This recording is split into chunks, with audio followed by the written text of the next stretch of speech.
Hey everybody, welcome to the show. Welcome. I'm back, and I'm joined by Raven One. Hello there. So tonight we're going to discuss Obi-Wan, and Raven's been wanting to do this for a while. I This is our first show back since COVID, I believe. Um, Coming only through on the right. Really? That's Well, weird. that's interesting.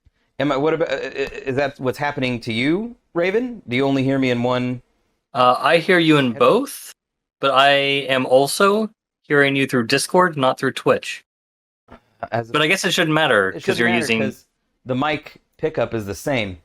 Mhm. I wonder why that is. Hold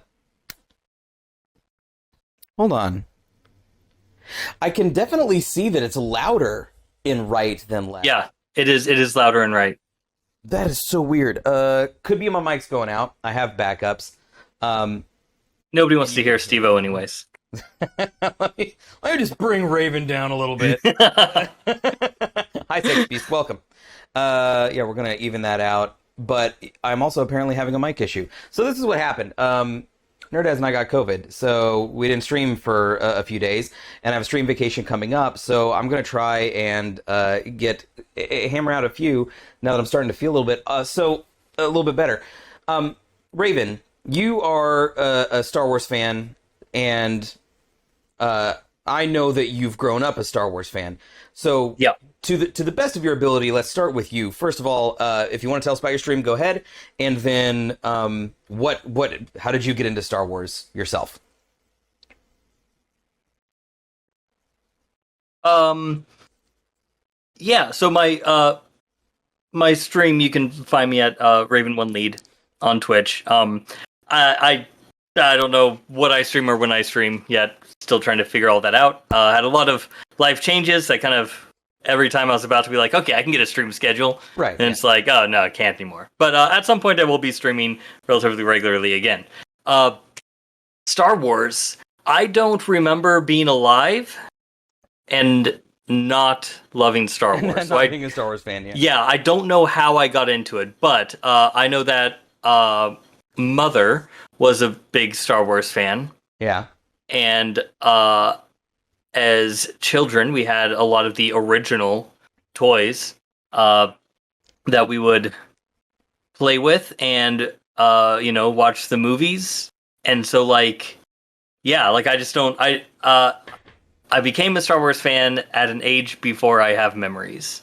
Yeah, and the way that I remember it, because we grew up near each other, very near each other, and so we like whenever we would go, like I remember one of the high. Maybe this is just me, but I remember that typically we were more interested in going to like antique stores and stuff than we were like KB Toys or whatever, because we were always looking for like 1980 era Star Wars action figures and stuff like that. Right, but also like we grew up we had a big chunk of the dark times. Yeah, Um there wasn't any new shit coming out. where yeah, like a big chunk of our childhood we had the original films in their original format on Hmm. VHS. That's what now Uh is mentioning the non not only the non special edition, but this was before the THX remaster. yeah. Yep. So like the not even high definition, yeah, just like and for a long time we didn't even have the widescreen No, versions of them. no, yeah, We just had the whatever the other is called, the cropped. they call it yeah. Uh, Back then they called it standard format. I think now we'd call it cropped. yeah. Uh, and so like it was such a dark time for Star Wars fans because you had three movies Yep. and then you had toys that were released a decade before. If you wanted to get like if you wanted to really like get in dig deep, you could go to the Ewok movies. I think. Yep, yep, and I did at least. I literally don't think I've seen a single one of them. I bet you would remember Battle for Endor. Battle of Endor? Battle For Endor. Battle for Endor? Yeah. Endor. Shoot, Ewoks Battle for Endor. Yeah. I'd put $10 on 4. Uh, and I don't remember much of it now because it's been so long since I've seen that. But like, as soon as you saw the kid with like this platinum blonde curly hair, you'd probably be like, oh yeah, I have vague memories of this existing. Maybe I remember more the Christmas special, but that's because you were able to find it as an adult, and digitally, and so we were able to consume it that way. Yeah. So, first question, then going to Obi-Wan, as a Star Wars fan, as someone who's grown up with it, was this something that felt pertinent? Like, this was, because it's fair to say that we've been looking forward to this for a very long time. Yeah. So now that we've seen it, was this a necessary tale to be told? Okay. Well, I want to preface this with one thing. First, yeah. I loved the show. Yeah. Absolutely. And especially once we start kind of getting into it, when we start critiquing things or talking about them, I want you guys to remember.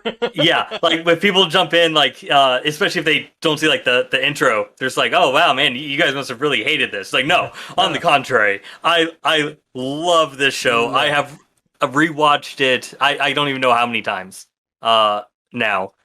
But you've rewatched. Oh yeah, so I would watch the episode as it came out after work with my partner, and then I would go home and rewatch any episode that was before that, like all the way up. Okay. And then about halfway through the week, I would watch whatever episodes were out again, and then the next episode would come out, and I would do that same process.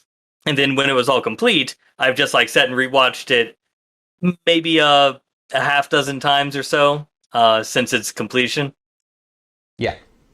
So like, okay, that's a lot for a show that has just come out. Is it right? Yeah. So I love this show. No, it did not need to be told.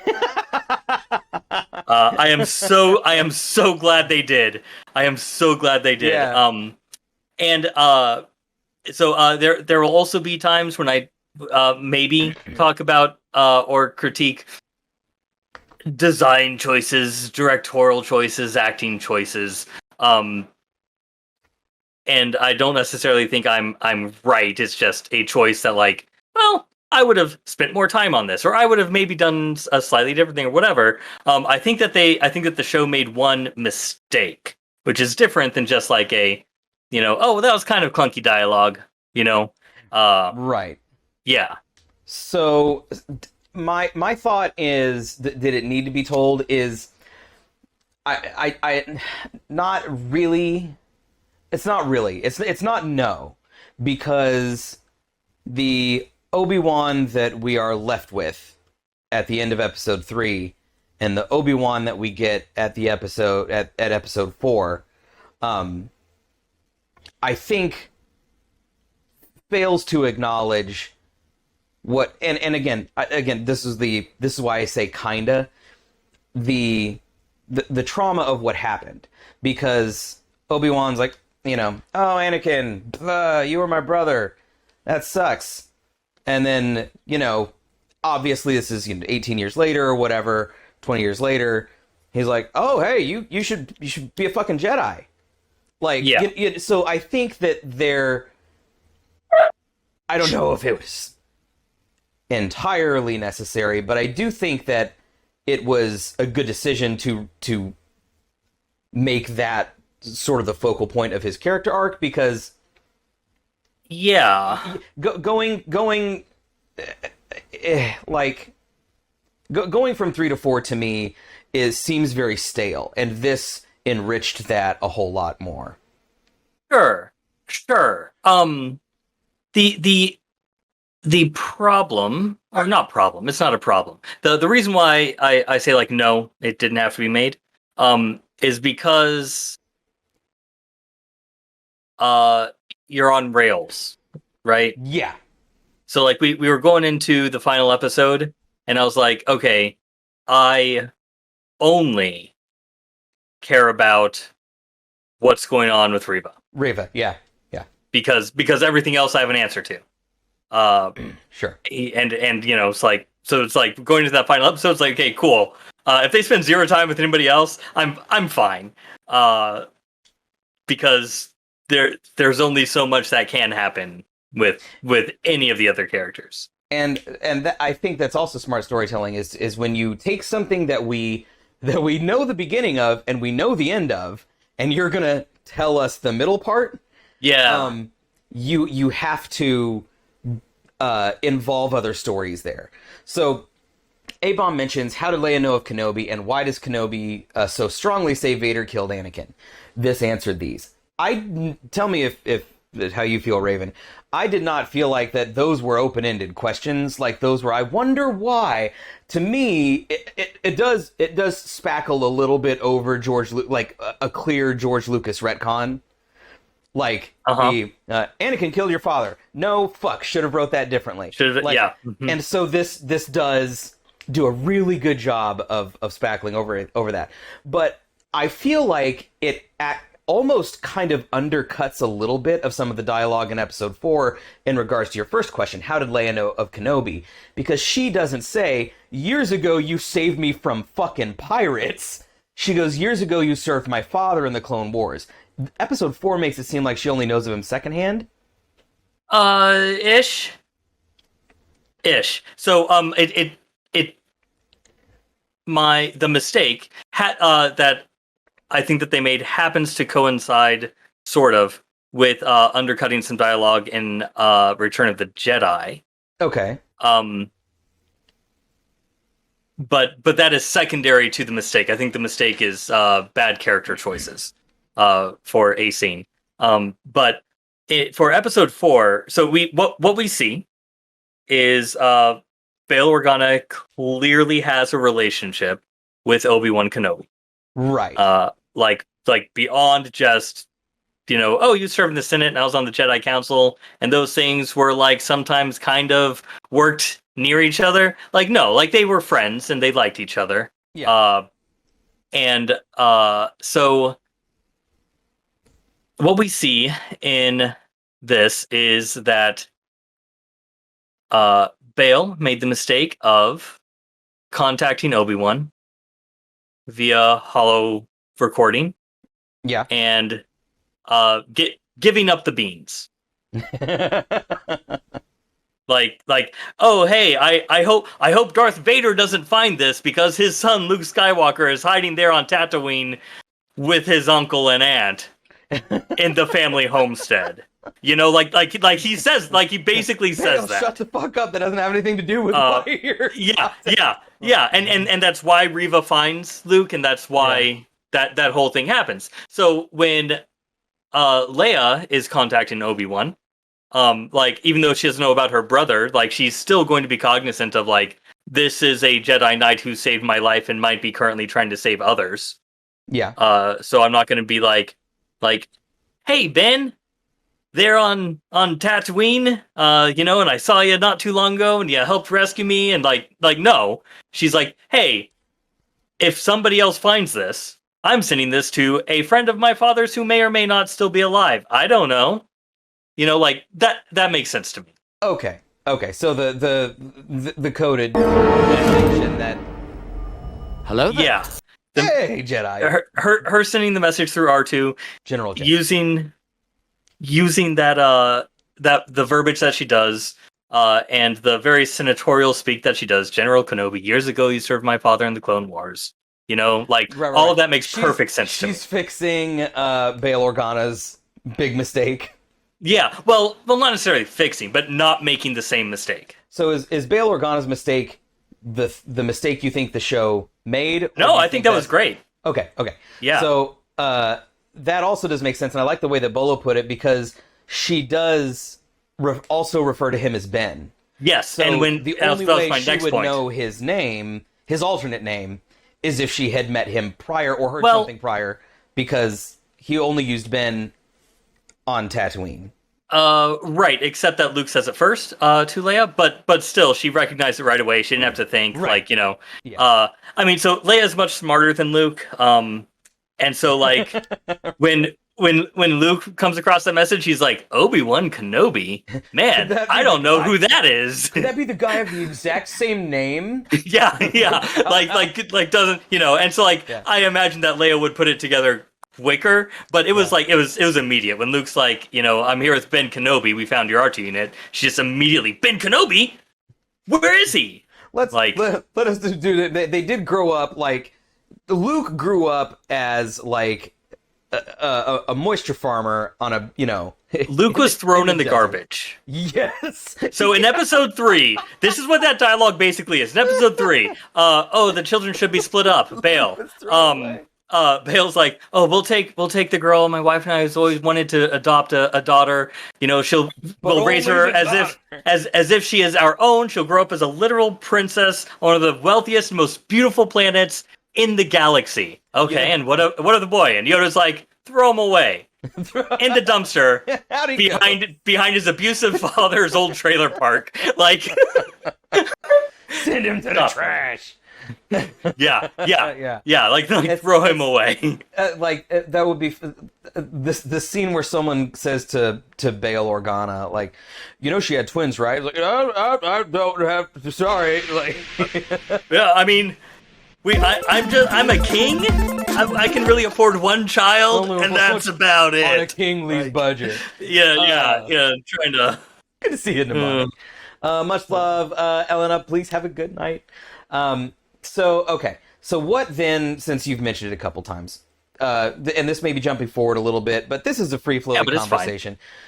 What then is the big mistake that the show makes? Again, reminding everybody that we loved and adored this series. Yes. The fight between Darth Vader and Obi-Wan. In the final last episode. one. Yeah, the last one. Okay, so we're watching that. We're watching that moment, and there are things that I loved about it. But I will say, like, Nerdez, and Nerdez knows the canon, like, knows who lives and dies. But Nerdez looks at me and she goes, "Why didn't he fucking kill him?" And I was like, well, like, so there's a couple reasons. One, in my opinion, he's, you know, Obi-Wan has now confronted and accepted the fact that his friend is dead, but still may not have it in his heart to kill him. But on top of that, like, they were just talking about it like 15 minutes ago that Obi-Wan says to Anakin, you know, a Jedi never kills to kill. It's simply in defense of someone else. So if he's defeated, a Jedi's not going to kill him. But even with that explanation, she was like, "Well, that's fucking stupid." Yeah. But that isn't even my problem. So what I think should have happened, and character-wise makes more sense, and dialogue-wise makes more sense, is if when that fight scene starts, instead of it being immediately a fight scene, it's a conversation of Ben trying to convince Anakin to leave the Emperor.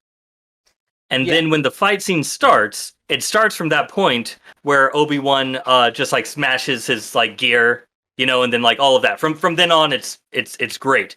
But there are a couple of mistakes here because in episode 6, when Luke is talking to Vader after he turns himself in, Vader says, "Obi-Wan once thought as you did." When? Where? We have now seen every interaction between Darth Vader and Obi-Wan Kenobi, and not a single time does Obi-Wan Kenobi try to convince him to turn to the light. He immediately ignites his lightsaber and says, "I will do what I must." How is that trying to convince somebody to come to the light, you know? And I remember, now that you're mentioning it, having that little bit of a letdown moment, which I didn't process because, like, lightsabers hitting each other is fun to watch. Oh, and it was a beautifully choreographed fight scene. It was very well done. But the letdown that I had was that there wasn't a discussion. And it didn't have to be terribly long. Correct. But, you know, one of the things that I've noticed that I really like is So like Kill Bill builds up all the way through 2 movies to where she finally comes, meets Bill face to face. And I remember in the movie kind of expecting like this big, long, drawn out fight, but she talks with him. The fight itself lasts, I think, maybe 2 seconds. Oh, yeah. It's like a single move and then the fight's over.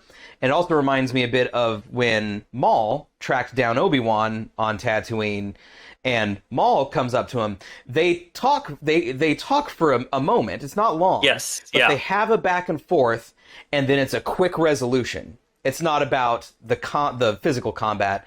It's about the conflict. And so if this show is about Obi-Wan's conflict, his inner conflict, and his emotional conflict with Anakin / Vader, then the second fight could be again, even though we loved the fight, Kenobi could have been replaced entirely with dialogue, and then even just a single like boom, Ish. So there are a couple things. A-Bomb brings up at the start of the fight of Mustafar, and no, go back and read that dialogue. What happens is Obi-Wan admonishes and condemns Anakin, and not once does he say, "Don't do this." Padme says, "Don't do this. You're going down a path that I can't follow." But not once does Obi-Wan ask him not to be a bad guy. He just says, "What you're doing is horrible, and you have done awful things." And now, like, how is that is not convincing? Thinking there's good in somebody. First of all, Paul Puri, hello, thank you for the resub. Kenobi. That conversation to me doesn't get to take place in 3. And the reason is because Obi-Wan watched him slaughter a bunch of kids. So to me, I mean, maybe that's the folly of the Jedi, or maybe that's exactly when you need to do that. Someone could argue this away, I'm sure. But to me, like, I just watched you kill a bunch of kids. I'm not going to try and convince you to come back, but you seem completely lost. Him, years later, seeing him again, realizing he's alive, and making an attempt in the series, I think is when that should happen. Yeah, I think that it could have happened either time or both. Because I agree with you in real world. Yeah. In Star Wars with the Force, I think that what Obi-Wan's goal should have been isn't to destroy Vader. It is to bring back Anakin and have him pay for his crimes. Have Anakin come back to the light and turn himself in. Right. Like that's, but you still have to get him back to the light, because if he doesn't come back to the light, then like there's no jail cell that's going to hold the chosen one. Like that's just not going to happen. Which brings me to my issue with the actual fight. Okay. And this undercuts a little bit the very previous episode, the one right before the final episode, where the whole point is Anakin is stronger than Obi-Wan Kenobi. Anakin has almost always been stronger than Obi-Wan Kenobi. Mm-hmm. And in sheer brute force, at best, they are equal. But Anakin is stronger than Obi-Wan Kenobi. He is the chosen one. Obi-Wan Kenobi is just a very well-studied Jedi. So you cannot have a brute force fight every time, other than this one. Every time, well, and I guess you can sort of make, like, eventually Obi-Wan comes around to outsmarting Anakin. But every fight that Obi-Wan wins, every conflict that Obi-Wan wins or loses, like, he knows Anakin Skywalker so well that he out chess matches him. Yeah, the scene either in episode 6 or episode 5 where he said, he doesn't have the patience for a siege. That was awesome. Like that was a really good Rush moment, especially like if you've watched the Clone Wars, because the show does a good job of like the scene where they're sparring was, I think, maybe the pinnacle of the series to me. Like Mhm. that back and forth, because that's where their opposition, both from a physical standpoint and from a mental standpoint, is being demonstrated. Mhm. And that was like also great to see Hayden like outside the mask again and like Sure. stuff like that. So that was just like, oh, beautiful. I've waited this series for that, which was a flashback, but still. So it works even with the flashback, but especially if you've seen Clone Wars, the comment about like he's not going to have the patience for this, he's just going to start wailing on the door. Yeah. Was a fantastic moment. And Yeah. you're saying that in the lightsaber fight, that did not play out on screen. Yeah, because what we see is so Vader walks out, Obi-Wan confronts him exactly like he did on Mustafar, makes zero attempt to try to discuss or turn him back to the light or show any amount of inkling that there might still be good in him. And then they wail on each other with the Force for 25 minutes. And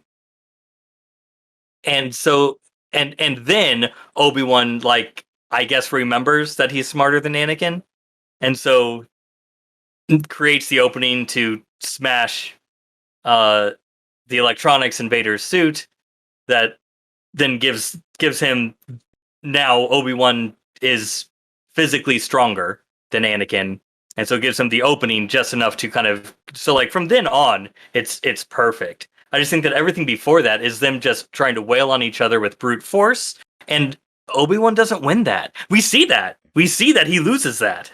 Is there any part of you that believes that Vaderkin wouldn't be able to kill Obi-Wan emotionally? And that's why he didn't just fucking destroy him. Short answer is yes. It's complicated though. So Graham, thank you for the sub. That moment when Vader's got his helmet split open, and like that, just beautifully, everything about that scene, the dialogue, the lighting, the sound, the going between the Vader and Anakin voice, just like everything about it was just so masterfully done. Yeah, that was well done. And so when he says, I'm not your failure, you didn't kill Anakin Skywalker, I did. Most people have taken that to be that he is trying to, because he cares so much about Obi-Wan still on some level, that he is absolving Obi-Wan. Right. I disagree. You think that he sees Anakin's death, quote unquote, as a triumph? Not necessarily, but I think that what this is Kylo Ren having to kill Han Solo. I know what I have to do. I don't know if I have the strength to do it. Like, you to give yourself over completely to the dark side. Ironically, very much like the Jedi, you kind of have to remove all of your emotional attachments to your previous life. Right. And so Vader can't kill Obi-Wan. And we can argue about whether he really tries to or not. I think that there are times in that fight when he does try to. There are times where that's what he wants. But there's a lot of symbolism in here when Vader picks up Obi-Wan and holds him down into the fire. Like, sure, it's revenge, retribution, payback. But like, he's literally burning away what is left of his own soul. And so if we think of Obi-Wan and Anakin as actually one character, because they are so intertwined, that I think that in some instances you can. When Vader, in that moment, he cannot physically kill Obi-Wan, even if he actually wanted to. But what he can do is kill all hope in Obi-Wan and push him away. So by making that statement, like, you didn't kill Anakin, I killed Anakin. Anakin is dead. That crushes the last hope of Obi-Wan, thinking that he ever could have his brother back, and it severs the link that they have, which then allows Vader to actually have that killing of the attachment moment, even though he physically can't. Now, I do think that there is probably a level of Anakin wanting to, like, you know, Obi-Wan, you're still, which is like Anakin never completely lets go, which is why he's able to come back. Yeah. But yeah, I think that he is trying to push Obi-Wan away. That makes sense because by the time we get to episode 4, they have not only now spent the years, another set of years apart, but now they've spent another set of years apart, having seen each other, having confronted each other. Like when there's that unspoken thing between you and that one person, and then you get together and you hash it out. Maybe it's like verbally violent or something, but then the next time it's like just cold, absolutely dead cold, because the stuff was all worked through. Mm-hmm. That's episode 4, which is where, like, Obi-Wan's like, okay, I've chatted with, Qui-Gon. I know what to do now. I am one with the Force. The Force is with me. And Vader doesn't, and granted, we're reading a lot into a movie that was written before every other movie. Sure. But that's what we're supposed to do with all of these things now. Yeah, yeah. Vader does not hesitate at that point. He goes, a moment, and just tries to fucking kill him. Yeah. So from episode 3 up to episode 4, Vader gets more and more detached from humanity, and more in control of his rage, because all of his, because Rogue One was right before episode 4. Never mind. But also we never really see him like rage out. I guess there's a difference between losing your shit and going on a killing spree because you're good at it. So yeah. I guess in Rogue One, he wasn't yelling or banging shit around or ripping things apart. He was just murking folks. Yeah, he's calmly walking down a hallway. Right. Removing obstacles. Hey, Sheptone. So, I guess that is also a there's some growth there in that evil murdering, I mean? Yeah. So, like, Anakin is a horrible person. Because before he fell to the dark side, he murdered innocent people. Yeah. Yeah. So Anakin is a bad person. But he is an interesting and complex character. He is capable of caring. He is capable of love. But he is a bad person. But he has all of these emotions. And what we see in every iteration of Vader, from episode 3 to A New Hope, is just him getting more and more detached from his own humanity. And to the point where in episode 4, like the first time somebody, he doesn't even insult him, really. Just kind of like says a thing that might kind of be construed as antagonistic, and he tries to choke him to death. Right.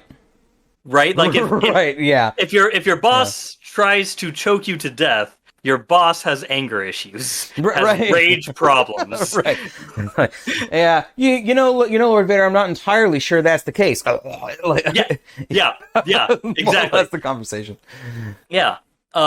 Which is a good, because I was hoping that we wouldn't spend this entire time just talking about Obi-Wan and Anakin, because I could literally talk about this forever. Right. Like, this could just be your stream from now on if you wanted. But this is a great time to talk about the third sister, Reva. Yeah. And so there are some, these I wouldn't say are mistakes, some directorial decisions that I don't entirely agree with, but like, she starts off and you kind of get this feeling of like this like unhinged person, and that's completely on purpose. Even though if you like really look at it, it doesn't make any sense whatsoever. Because the things that she does compared to the Empire are not unhinged. The weird thing is that the how, other Inquisitors are telling her she's going too far? Yes, that's what's weird.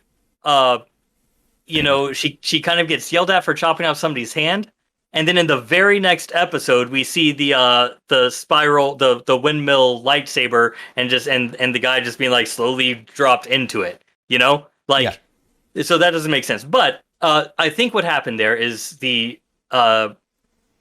if you want to show that somebody is unhinged and they belong they are currently in a group full where unhinged is like base level of being involved with this group, is you have to be unhinged. In order to show that this person is particularly is more, you take these unhinged people and have them react to them as if they are unhinged, even though everything that she does is like right in line with everything that just kind of Imperial officers do.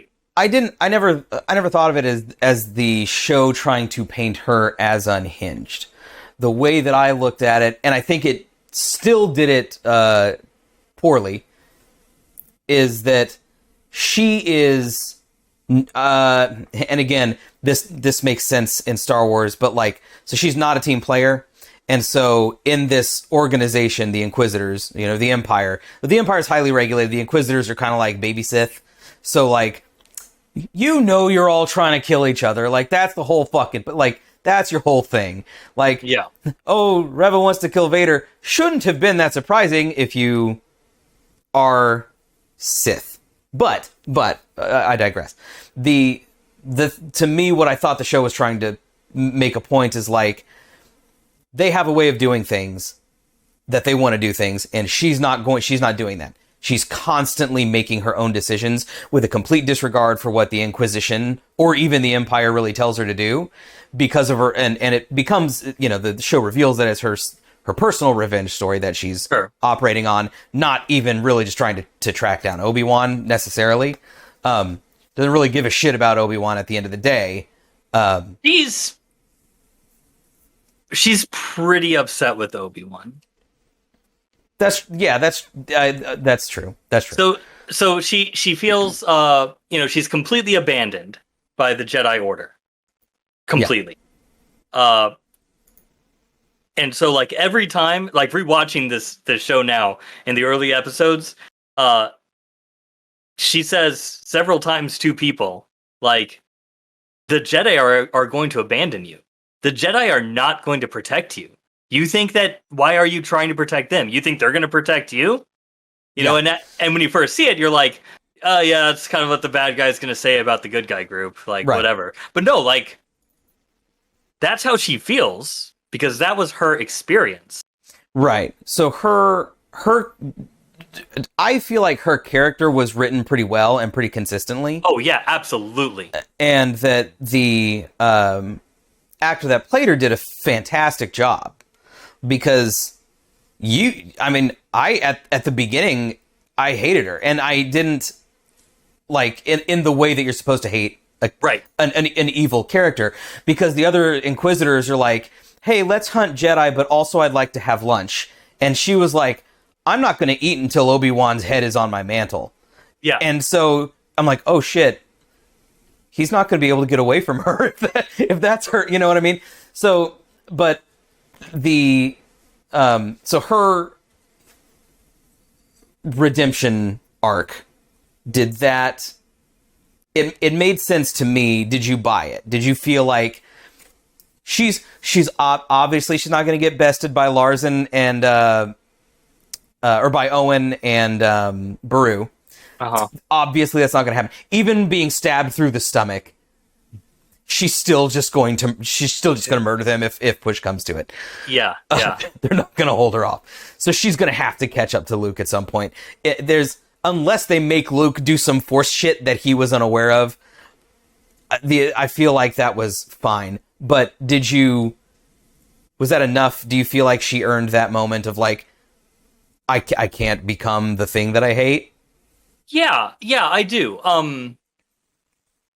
So yes, Moses Ingram was fantastic. Like to the point where I'm gonna like look up what else she's been in to see her in things. Like the way she portrayed this character was fantastic. And like does take like so Riva, similarly, though not on the same level as Anakin, bad person. Because sure, she has trauma and like all of this stuff, and sure. But she's also murdered innocent people and like goes around lobbing off people's hands and stuff. So like also a bad person. Yeah, not just because you want to kill Vader doesn't make you the good guy. Yeah. Not probably not irredeemable. Certainly by Star Wars standards. And in fact, I like if there is follow up to this, even if they don't like focus on Obi-Wan, like if they give us a the Path show or something, my fear is that it is redeemable enough by Star Wars standards, and she's going to work with the Path, and the Path should not forgive her. I want to see what she does next. Whatever it is, I want to see it. I'm interested in it. I'm there. Like, I'm more interested in what she does next than, like, the next 10 years of Obi-Wan Kenobi. Right. And I agree with that because her character just got very complicated and interesting and open-ended. And Obi-Wan has now done all of the things that Obi-Wan needs to do. Yeah. Don't get me wrong. Would I buy tickets to opening night of an Obi-Wan movie or something like? Of course I would. Yeah. I love Ewan McGregor and I want to see him as Obi-Wan as many times as I can. But between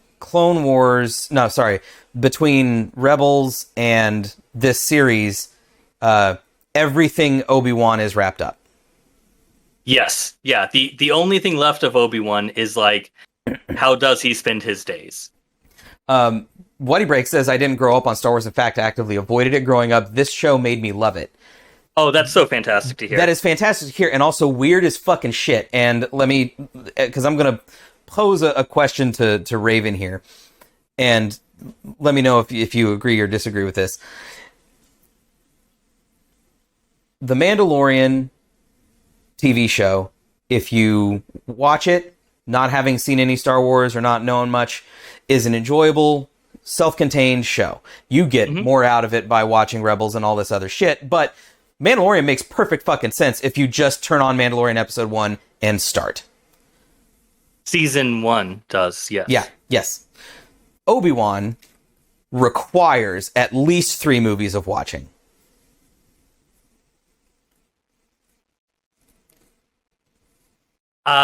Maybe. It's so hard to say because like I think that everything was written really well where like you understand the connection between Anakin and Obi-Wan even if you didn't know those names before this. Like and that's part of the Clone Wars flashback that they have there because that frankly wasn't like 100% necessary. Like there were other things that they could have done, but I feel like it was very important because if you didn't watch the Clone Wars, if you didn't watch the prequels, like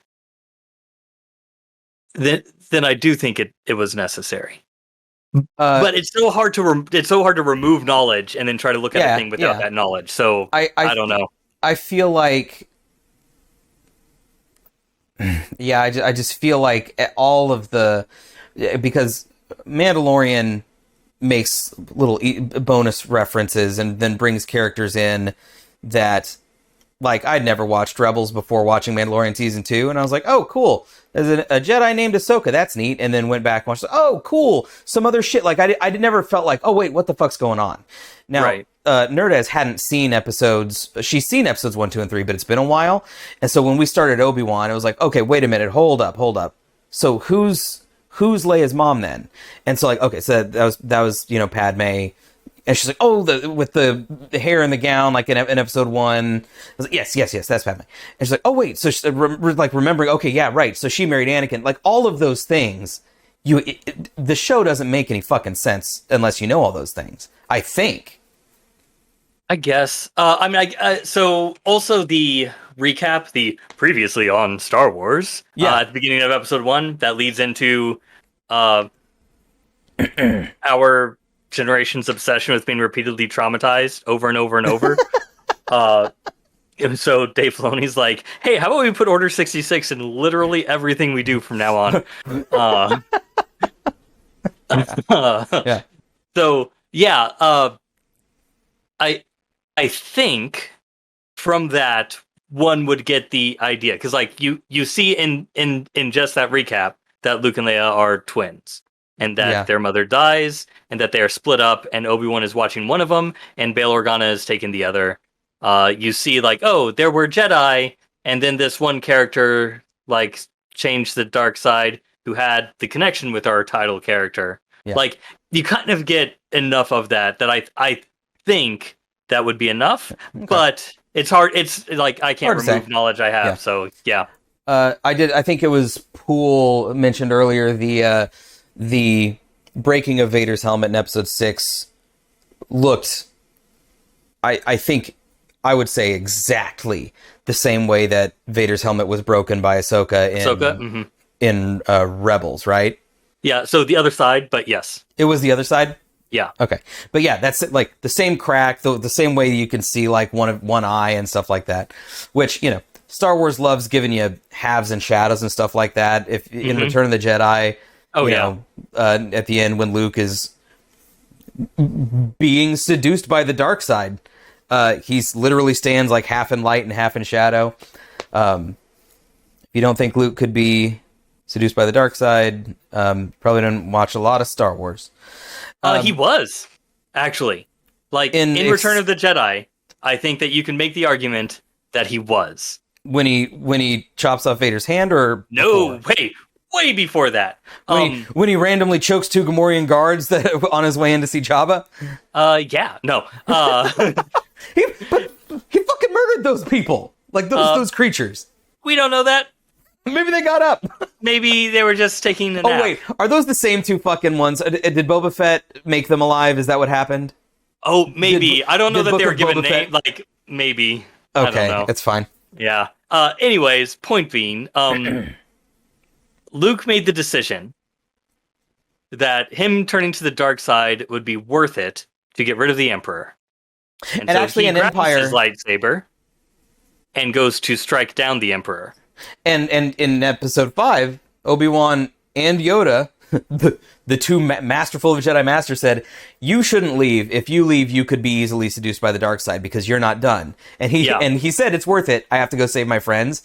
Yeah. Which is... So, fun story about Luke. Rewatch Star Wars and stuff with Luke in it, and remember these 2 things. 1, Luke runs. 2, Luke gets in over his head and has to be rescued. And that is pretty much 100% of any storyline that involves Luke, is Luke runs and Luke gets in over his head and has to be rescued. So back into Obi-Wan then. Any characters from did any characters aside from Obi, or actually including, change for you? Did any of the flavor of the characters change watching this show? So if I wasn't familiar with the expanded universe, Leia would have.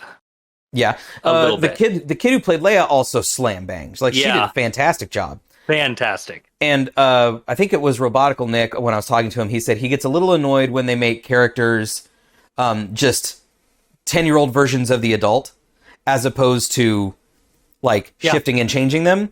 And I said, well, hold on, like, I'm going to push back on that a little bit, because like we saw a 10-year-old Anakin, and that 10-year-old Anakin in Episode 1 to me is so divorced from every other Anakin. Like, it feels like different characters to me, whether that's just direction or acting or whatever it is.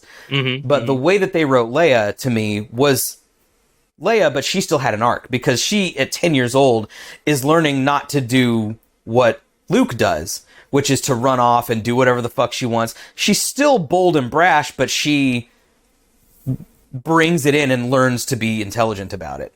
Yeah. So, Leia is certainly a better person than Luke, even though I don't think Luke is a bad person.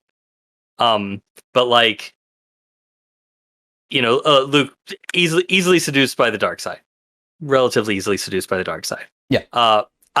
I have a feeling that Leia in that same situation, wouldn't fall for that. Like, wouldn't be able to be antagonized, into ending the world. I mean, she didn't give up the rebel base like in episode 4. Like, when her home planet was about to be dusted, blown up, and then she held her shit together. And then at 10 years old, didn't give up the path. Right. Yeah. That's true. Yeah. I think that 10-year-old Leia was written. At sometimes dialogue was a little clunky. I don't know if there was a way around it, because at those times when she was doing this thing where she was like really reading a person. And at those times, I think that it was, I was hoping that they would kind of allude a little bit more to or something. But like, I think that she was tapping into her emotional force and like being able to know a person. I feel like whatever we all thought of 8, and a lot of people thought the scene was downright stupid. I didn't think it was stupid. I thought it was clunky when Leia saves herself from in episode 8 from coming back in. Don't hate that the Force reveal. Don't hate her having that moment at all. She deserves that moment. Not only Leia, but Carrie. But the movie is 4, 5, and 6. It built up to it. So let's see her do some shit. Yeah. Having her use the Force in this series, I feel like takes that away. Oh, I completely disagree. Okay. Because I think Leia is stronger in the Force than Luke. And so has a lot more natural ability in the Force. Leia's Jedi training consisted of months with Luke, who like barely could be considered a Jedi at the time himself. And then she's like, no, like I went from, trying to overthrow a corrupt and illegitimate government to trying to help establish a new one and run democracy. I don't have time for this. Mm-hmm. So I don't think that it does take away from that. I think that what it does is it just highlights how strong in the Force Leia is, that without hardly any training at all, like she's able to at 10 years old kind of have these instinctual taps into people's emotions. Okay. And then in the sequels, like, from what we see in the Clone Wars, unless you have something special about you, even as a Jedi, you get sucked into space, and that is good night. Right. And like, so her now, still being very much in touch with the Force and knowing more about it, but like probably not spent a ton of time training. Like, she's able to do these amazing things. She's also able to very effectively train Rey when nobody else can, when she herself has had very little Jedi training. Like, she is really smart and really in tune with the Force, and especially like the emotional side of the Force. And so I like that they showed that. I would have. I see. I would agree with you more if they had her push something, Or okay. Yeah. And I guess that's really what I was really thinking of. Not so much a having flashes or glimpses of some connection to it, alluding to it in some way is fine. If they had her, even just like block something inadvertently with the Force and then go, oh my God, what was that? Then I feel like you're sort of taking away something from the future. I agree with you there. I was thinking more along the lines of we hear the Force theme underneath her. Yeah. Like something way more subtle. Subtle, yeah. No, that makes perfect sense. It does also give, to me, a little bit of legitimacy to her lines. The series gives a little bit of legitimacy to her lines near the end of episode 6, where she said, and my sister has it, and she goes, somehow I've always known. Yeah. That Obi-Wan gave her a little bit of a family primer without saying any names. Makes it, because, through the Force she could feel it, is the Star Wars answer that we've had for the last 40 years or whatever. Mm-hmm. And now that, like her piecing things together now, because when she was 10, she had a conversation with Obi-Wan about what her father was like, what her mother was like, and things like that, I think makes that, somehow I have always known, a basis in reality. Yeah, so, I could agree with that. So should this have been a series? Should this have been a movie or a trilogy? What was it? What do you think? No, it is what it needed to be. A limited run series where they were not constrained by anything but the story that they wanted to tell. If this were shortened to a movie, I feel like you lose. I cannot think of a ton that I would be willing to lose and still maintain the integrity of the characters. So I watched, just for example, the last 2 episodes of Stranger Things when they came out, having not seen the rest of the series. So Nerd has seen the whole series. She was really excited about the last 2 coming out. It's the last episode was 2.5 hours. The episode before it was like an hour or more. So it was easily close to 4 hours of like a Stranger Things finale. In that 4 hours, it was very good. I enjoyed it. Like, that was pretty damn exciting. I kind of wish I'd watched the rest of the show, but not like a lot. But I probably would have cut 45 minutes or 50 minutes of material that was neat the first watch through, but I think if you were going to go back and watch through it again, there's a lot you could lose from it. And in Obi-Wan, I agree with you. I can't think of anything that I would cut. Yeah, there's probably things that I could take a few minutes here and there from. But let's just say you lose Reva's, and I wouldn't want to, but let's just say you have to focus in. So you lose Reva's arc altogether. Mm-hmm. I still think that it has to be there because there needs to be an emotional grounding for, even though we relive it all the time, Order 66, and the fallout of that, and like the worst thing that Anakin ever did. Yeah. And also someone has to say, I guess, you tell me, someone has to say the words Anakin Skywalker is still alive. Because when that happened in episode 1, I was like, that sentence didn't make any sense. Why would she know who Vader is? And like, obviously, like, but at the time I was like, that was dumb. I guess they just had to force feed Obi-Wan that there is someone named Vader. Your friend Anakin. These are the same people. That's hilarious. So okay, a couple things there.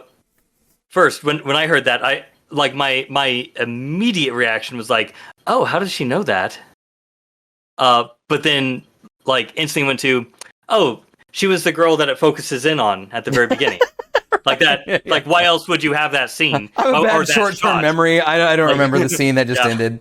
Yeah. It's like, why else would you have that shot where you really focus in on one child if that child isn't in the story you're telling? But did that information have to be given to Obi-Wan? Do we need a reason for him to know that?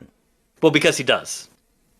Because gone Anakin Skywalker is replaced by Darth Vader. Only Vader whatever. Like Obi-Wan knows that Anakin Skywalker is Darth Vader. What Obi-Wan doesn't know is that Darth Vader is still alive, and any number of people could have told him that Darth Vader is still alive. Okay, so that scene didn't have to happen in that way. Right. Okay. See, so in episode 3, Obi-Wan is aware of the name Darth Vader of the. Yeah, when he and Yoda are watching the security tapes, like you see the says, thing where I'll Palpatine's call like, you Lord Vader. rise Darth Vader. Yeah. Right. Okay. And so then he Yoda knows... orders him to go and confront this Lord Vader. See. Okay. So yeah, the Inquisitors finding Obi-Wan and Vader showing up and being like, "Oh shit, you look different." You know, he would know who that is. Okay. I guess I'd forgotten about that part. Like I said, bad short-term memory. Other performances in the show. Did anybody else strike you as either particularly great or particularly bad? Because my one acting issue was with the Grand Inquisitor, because I had seen Rebels, and in Rebels, he was, like, scary. And in Obi-Wan, he's kind of dumb. Or not, he's not scary at the very least. He's just like, gotta play by the rules, this is what they told me to do. No, so, yeah, I mean, I don't think that that's a... Well, maybe it is. Maybe this is what you meant by performance issue. Or notable performances, or whatever. Like, I feel like that failure was on writing. Okay. I think that the actor did a really good job, because in that first conversation where he's talking to the owner of the bar, that part was good. Thing, yeah, I was like, oh, is this the Grand Inquisitor, like the one that I know? Because this person's nailing it, and like it was great. I agree That's that true. like him being, it seemed weird for him to be like, oh, your ambition sickens me, and like, you know, like being like that with like that didn't feel like the same character. They should be impressed with her. Yeah, they should be like. Side note, just while I'm thinking about it, can I say how glad I am that they didn't do the Mary Poppins Blade helicopter flyaway thing? Because I really hated that in Rebels. It's one of like two things that annoyed me about Rebels. There's only a couple, but that was like, oh, come on. Yeah, and that's, so I guess as much as almost anything can annoy me about in Star Wars, that was up there. But that's how annoyed I get with things. I was like, okay, sure. Yeah. Moving on. Okay. But yeah, so performances though. Yeah. So I think Owen, we don't get to see a lot of Beru, but I think Owen was. I think he did a great job. Great. I was thinking of him. Yeah. Yeah, he did a great job. His was a character that changed for me a little bit. Like Uncle Owen in episode 4, and you know, episodes 2 and 3 don't really do anything with him either. So in episode 4, I'm just like, man, what a grumpy old fuck. Like I can't wait to get away from him either. Yeah. And even after knowing who Vader is and all of that other stuff didn't really change the fact that I thought Owen was kind of a turd. And watching him like very much be like, this kid is my family, like whether he's adopted or not, like he's one of my own, and I will try to shoot an Inquisitor to keep him safe. Yeah. Really makes him be like, I really don't think you should leave the farm. That all of that changes for me. Yeah, definitely. And especially like, so prior to this, what we know that Owen knows is that Luke is Anakin's son. And that is it. Yeah. So like, obviously the offspring of Jedi, I guess, are more likely to be Jedi themselves. But like, Owen didn't know that much about Anakin. So this whole like chosen family thing, you know, like how important is Luke? Like Luke and Leia might be the two most important beings in the galaxy until they die and the Force replaces them with someone else, because that's how the Force works. But at this time, with the current inhabitants of the galaxy, Luke and Leia might be the two most important people in it, because of who they are, where they came from. And so, like, him not wanting Luke to leave the farm because he's just a grumpy old uncle and is cheap and doesn't want to pay for farmhands, is like, eh. Yeah. But, like, knowing, not only, like, does he really love and care for this child that he's raising as his own, but, like, oh, he knows. Like, he knows exactly who Luke is and how important he is. Mm-hmm. And so, in his mind, he might not just be protecting Luke. He might also be protecting the galaxy. So do you, because Rebels, you could call it a retcon, but I just think of it as clever because it reminds me of the way that, like, you watched the first 10, maybe not all 10, but you watched the first several seasons of Red versus Blue, right? Yes. So, you know how they, like, make a bunch of dumb jokes during season 1 and then later on explain how all of those dumb jokes could make physical sense by, like, Church didn't die and become a ghost and inhabit the body of other people. He was an AI. He was an AI. Right, the whole time. yeah. That kind of retconning. It's a retcon, but to me, it's more clever. In Rebels, and I've mentioned this to you off stream, there's when Maul tracks down Obi-Wan and they have their finale, and right before Maul dies, the only thing he wants to know is if Obi-Wan's watching the Chosen One, and Obi-Wan says yes. So is that,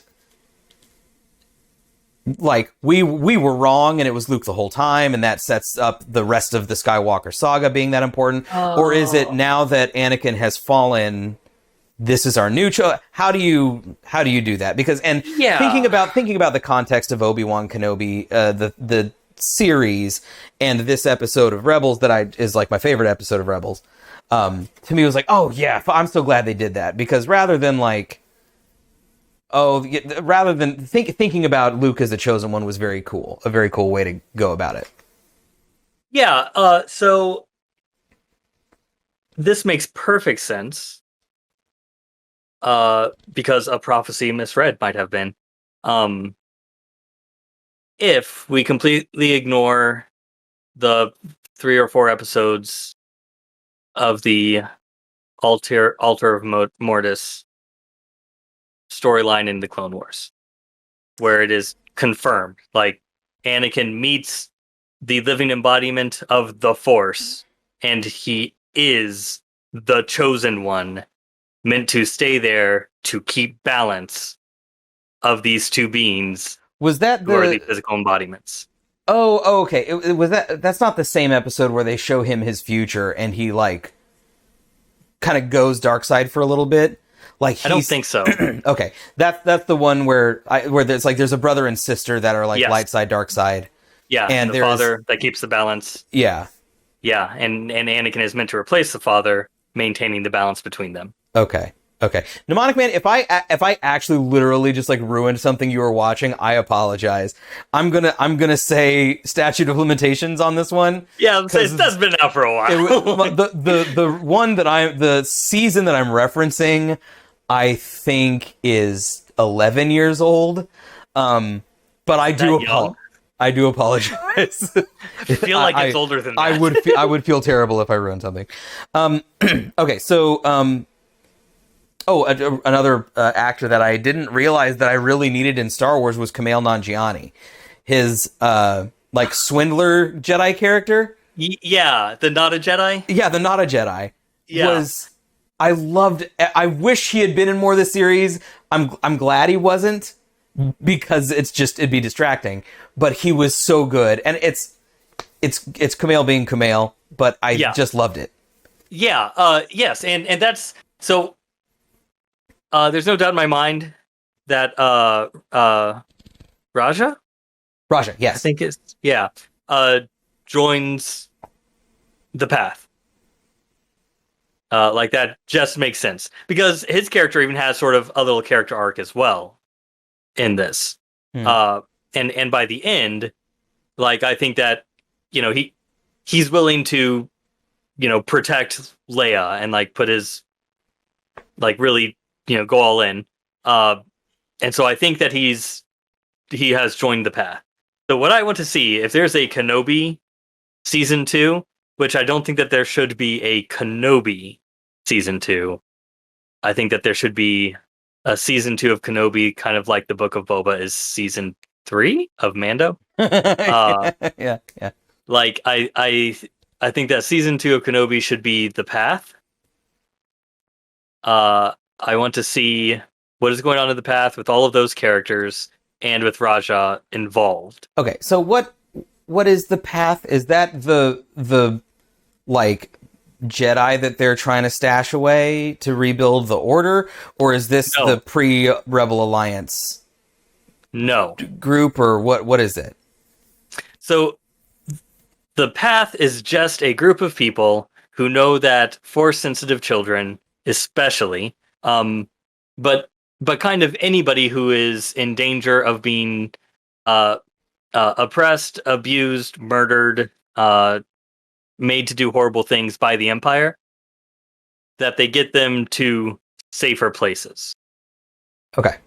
So they're like the Underground Railroad of the Star Wars universe. Yeah. Okay. So like they really focus on Force-sensitive children and Jedi, because they are at most risk of either being harmed or being forced to cause harm. Yeah. But like, they'll help. They help people in need. Yeah. And so did you read any of the X-Wing books? No, I didn't. Okay. Well, a great character from the X-Wing books is Corran Horn, who is in Wraith Squadron, which is kind of like Rogue Squadron, but a little bit different. And he's a fighter pilot who then turns out to be like Force sensitive and stuff. He is from Corellia. The child, when we first meet Raja, that he is helping smuggle off of whatever, not Nar Shaddaa, and when he's pretending to be a Jedi and Force closing the windows and stuff. That child's name is Corran, and he sends them to Corellia. Oh, so okay. Maybe just like hey, expanded universe people, like we see you, maybe, and that's it, and maybe we'll get nothing else.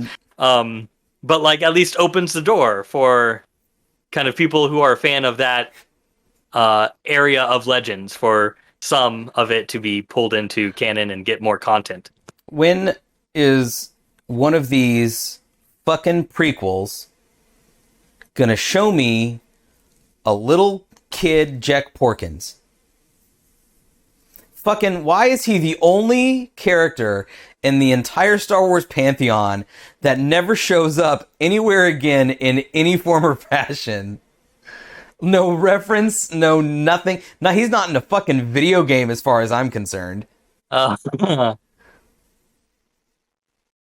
Yeah.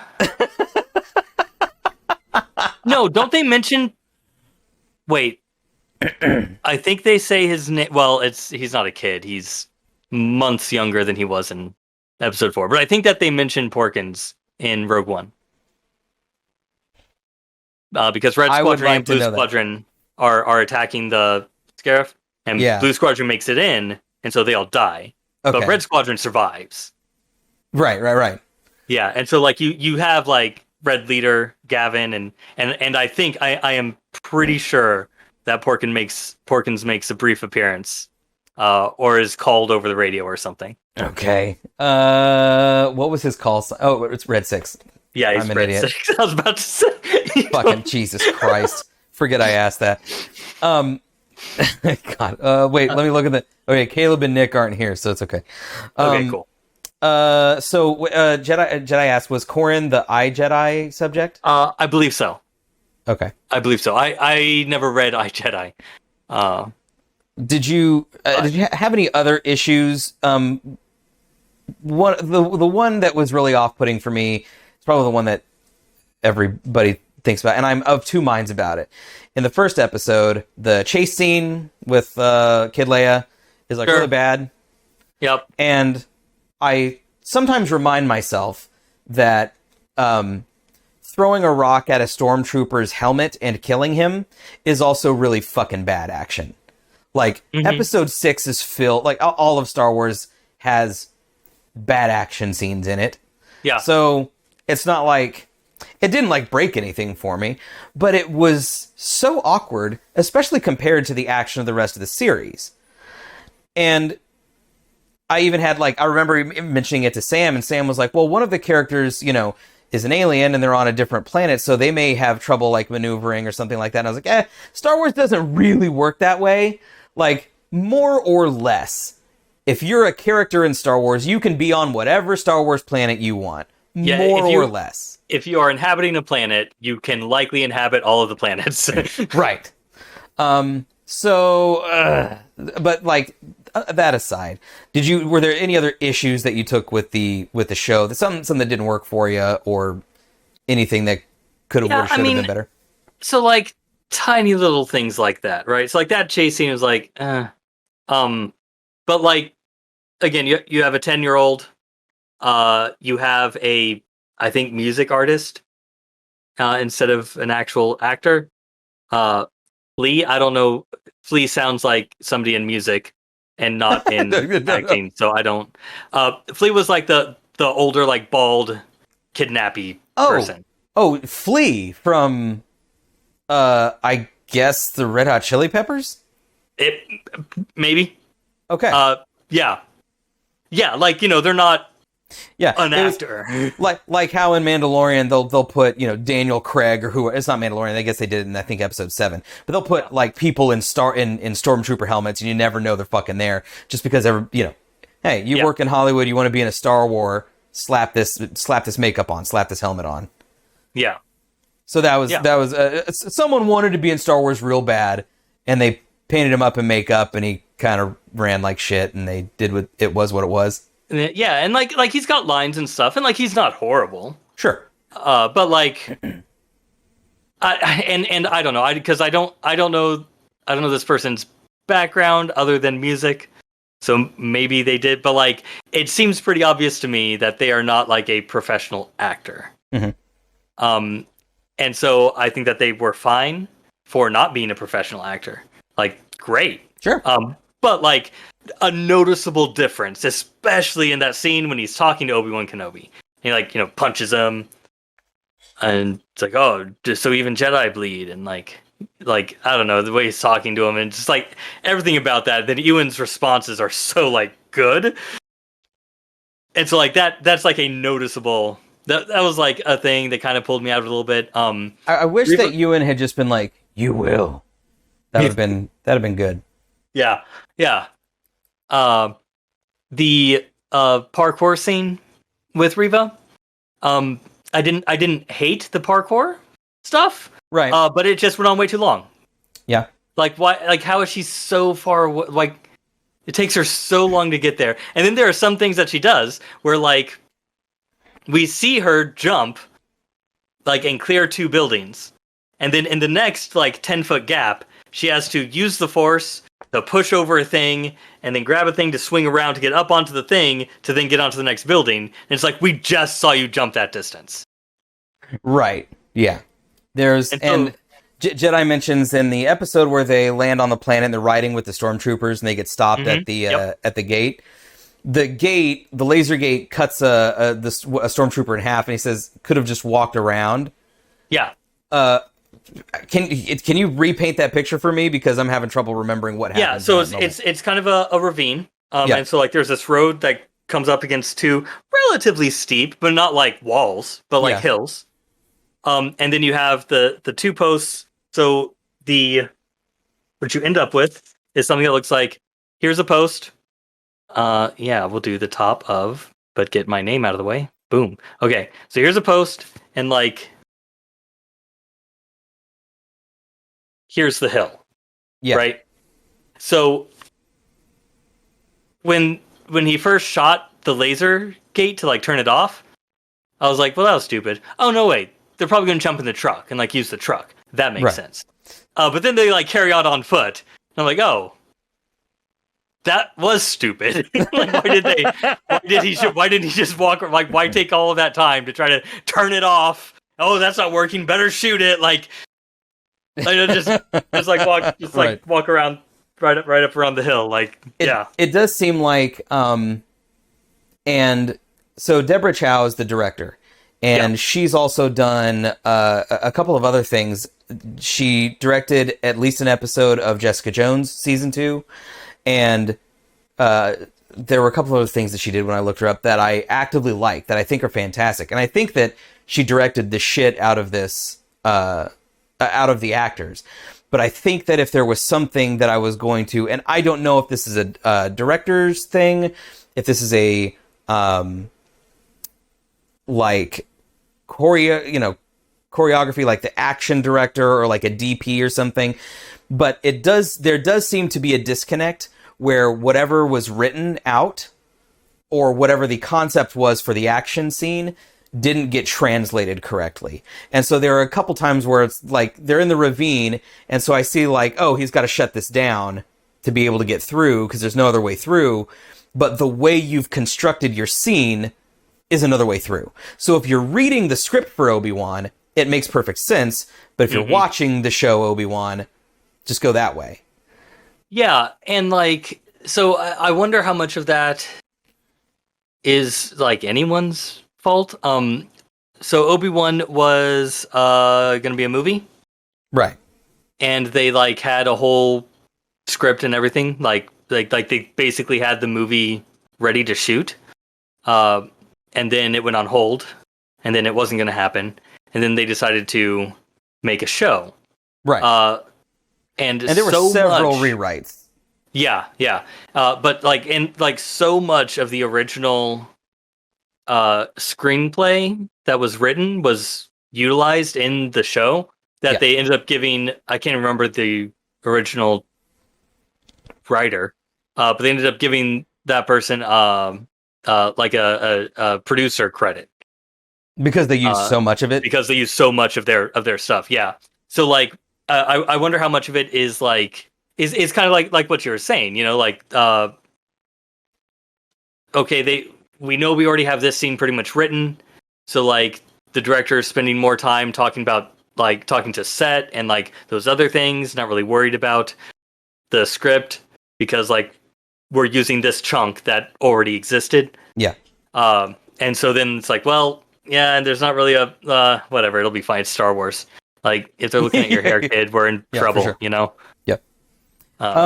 So last couple things to touch on, and then we'll wind down here. And then if you guys want to stick around, I'm just going to switch over to Assassin's Creed Valhalla after a break. But the one was the tone of the show. Did you feel like the show struck the tone it should have for the story it was telling? Yes. Yeah, I think tone was perfect. I think that there were a lot of intentional stylistic nods to a lot of things. From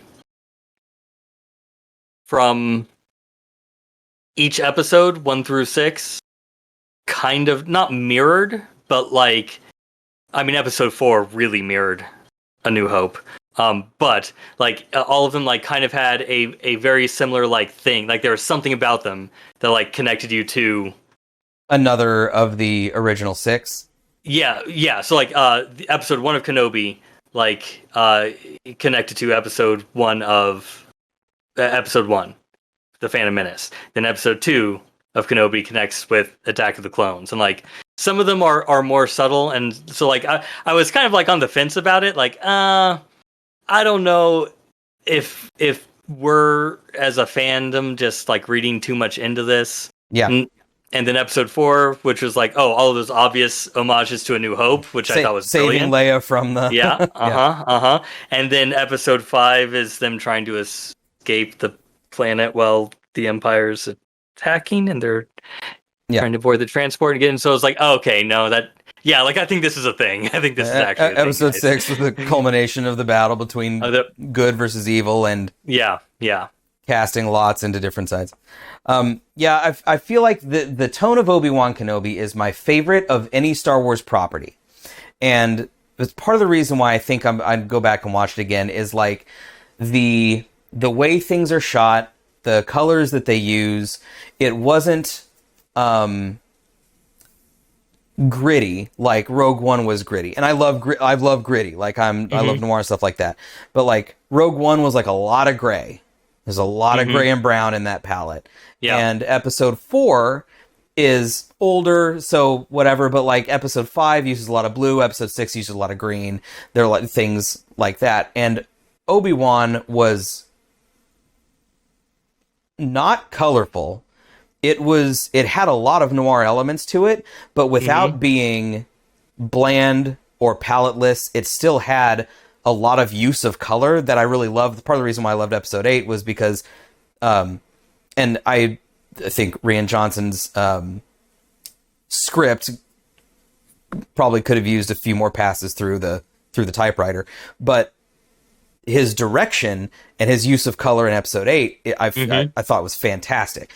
A lot of red, but that's fine. But Obi-Wan, I felt like kept me visually interested through the whole thing, through different locales. We saw cities, we saw Tatooine, we saw a grass planet. Holy shit, we went to a different planet that didn't have sand on it. Like, god damn, it's farmland planet. Jesus, how did it take us 40 years to see fucking farmland planet? Yeah, it's actually mining planet, but yeah. Oh, okay, yeah. But the prairies and stuff like that. So I thought it was fantastic. And the final question: were there any surprises? Was there anything in the show, in an on-rail show, that surprised you, and you were like, "Oh, I was not expecting that," or that was something? Because like even Qui-Gon showing up at the end was 100% expect like that. That was gonna happen. Yeah.